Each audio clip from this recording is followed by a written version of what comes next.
90च्या दशकामध्ये चीनची विद्यापीठं आपल्यापेक्षा मागास होती. आज जगातले 100 विद्यापीठ 7 विद्यापीठं चीनची. आज चीनकडे प्रचंड आज पूर्वी चीन आपल्याला तुला लक्षात असेल, तुम्ही लहान मुलं माहीत नाही की चीनी गोष्टी अशा बाजारात सगळीकडे स्वस्त द्यायच्या. हा, चीनची बॅटरी यायची, रेडिओ यायचा, ते यायचं, काय जास्त चालायचं नाही पण ते यायचं सगळे. हां, पण त्यातनं चीनमध्ये रोजगार भयंकर व्हायचा. कारण तिथं रोजगार, कारण लोक शिकलेले होते, ही गोष्टी करू शकायचे. पण चीनने पुढे काय केलं, आता चीनमधनं त्या गोष्टी येत नाहीत. आता चीनमधनं काय येतं, EV येतं, AI येतं, आहे की नाही. म्हणजे चीननं त्या स्वस्त गोष्टी निर्माण करण्यापासून, नवीन कमी तंत्रज्ञान असलेल्या स्वस्त गोष्टी जगभर विकण्यापासून उच्च तंत्रज्ञानाकडे वाटचाल केली. आणि याच कालावधीमध्ये चीनची विद्यापीठं भारतातल्या विद्यापीठापेक्षा मागासलेली होती. त्या जगातल्या 100मध्ये 7 विद्यापीठं जगातली सर्वोत्तम विद्यापीठं चीनने निर्माण केली. त्याचा चीनला डेमोग्राफिक डिव्हिडंड फायदा झाला. चीनने डेमोग्राफिक तसं केलं. आपलं कसं आहे, इथं आपल्या पोरांना ना रोजगार ना शिक्षण आहे ना. रामनवमीला बनियन काढून मशिदीसमोर जय श्रीराम म्हणून नाचणारे आमचे डेमोग्राफिक. तर कसं आहे की एक कुटुंब आहे समज, त्या कुटुंबामध्ये 5 तरुण पोरं आहेत. हां, साधारण 25 ते 40 असे आहेत, 5 जण आहेत. आणि आईवडील आहेत, त्यांनी 5 मुलं झाली आणि त्यातल्या दोघांची लग्न झाली आहेत, दोघांना मिळून 3 मुलं आहेत. आता ही 5 मुलं जर चांगली शिकलेली असतील, कोण इंजिनियर आहे, चांगल्या कंपनीमध्ये नोकरीवर आहे, कोण मोठा वकील आहे, कोण एक डॉक्टर आहे, एक दोघांचे व्यवसाय आहेत फॅक्टरीचे चांगले, तर हे कुटुंब जेव्हा म्हातारं होईल तेव्हा त्याला भविष्याची चिंता नसेल. म्हणजे सगळे रिटायर होतील, पण त्यांची पुंजी आलेली असेल, त्यांनी काहीतरी पुढच्या वेळेस शिक्षण. आणि याच्या उलट दुसरं कुटुंब बघ, त्यामध्ये पण तरुण आहेत, 5 पोरं आहेत, सेम कंडिशन आहे, पण त्यातला एक विकलांग आहे, त्याला काय काम करता येत नाही. दुसरी मुलगी आहे जिला आम्ही शिकवलं नाही, घरातच असते ती. उरलेले 3 आहेत, त्यातला एक टॅक्सी रिक्षा चालवतो, कोल्हापूरचं रिक्षा चालवतो, त्याला दुसरं काम नाही. दुसरा आहे तो बिगारीवर जातो आणि तिसरा कॉन्ट्रॅक्ट बेसिसवर शिक्षक आहे, CHBवर शिक्षक आहे.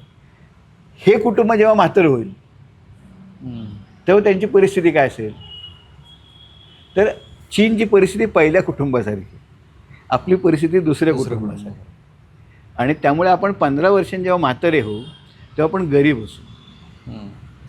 असू, म्हातारे असू आणि त्याच्याचबरोबर अंधश्रद्धाळू असू, धर्माकडे जाणारे असू, जातीकडे जाणारे असू.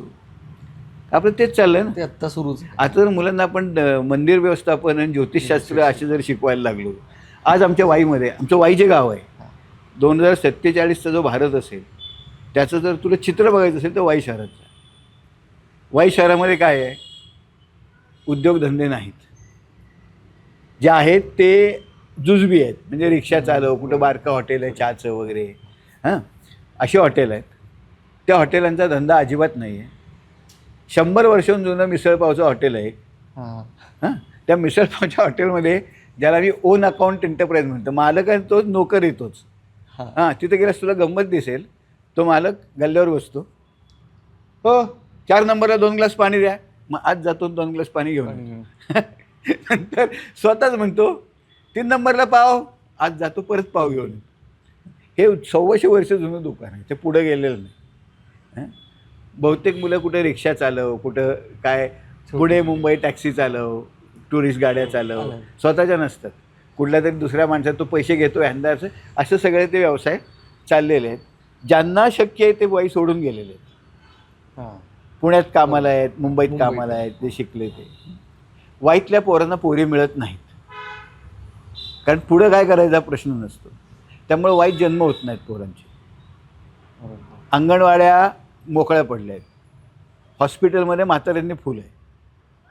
या म्हाताऱ्यांना कोण, ज्याला पेन्शन असली तर असली, नाही तर मग ते असं काय लहान मोठं करून चालू आहे. हां, भारत जो होणार आहे म्हातारा कमी पैसे असलेला. आणि त्याचबरोबर आमच्या वाईमध्ये धर्मांधता खूप वाढली.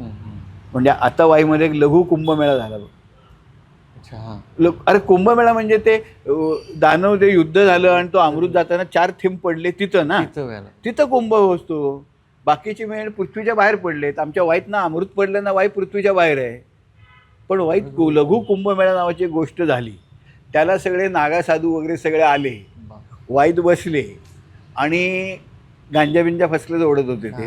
मी पोलीस बाईला सांगितलं तू सेल्फी काढत होती साधूवर, म्हटलं तू गांजा पितो पकड त्याला. तिने माझ्याकडे हसली फक्त, तिने काही केलं नाही. मी बघितलं मी जाऊन बसायचो तिथं.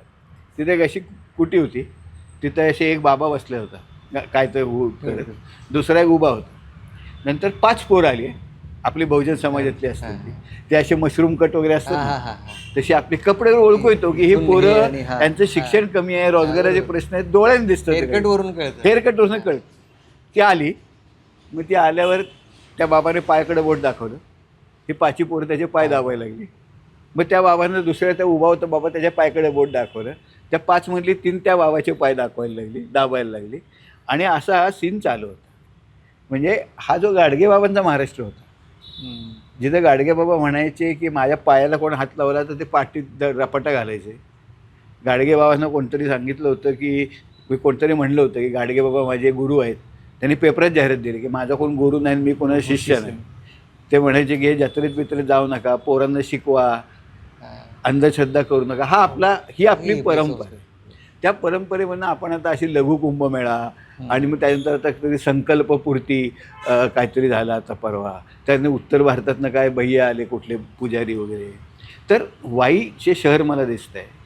हे कुणाला जर 2040चा भारत बघायचा असेल पण वाईत जाऊन बघा, तुम्हाला वाईत तसं दिसेल. आपला भारत हा म्हातारा, जातीयवादी, धर्मंध, स्त्रियांवर अत्याचार करणारा, गरीब अशा तऱ्हेचा देश आपला असणार आहे. आणि 15 वर्षात त्याला जास्त नाही, आपण सगळे असू तेव्हा फार दिवस पुढे नाही. त्यामुळे त्याची चिंता वाटायला पाहिजे.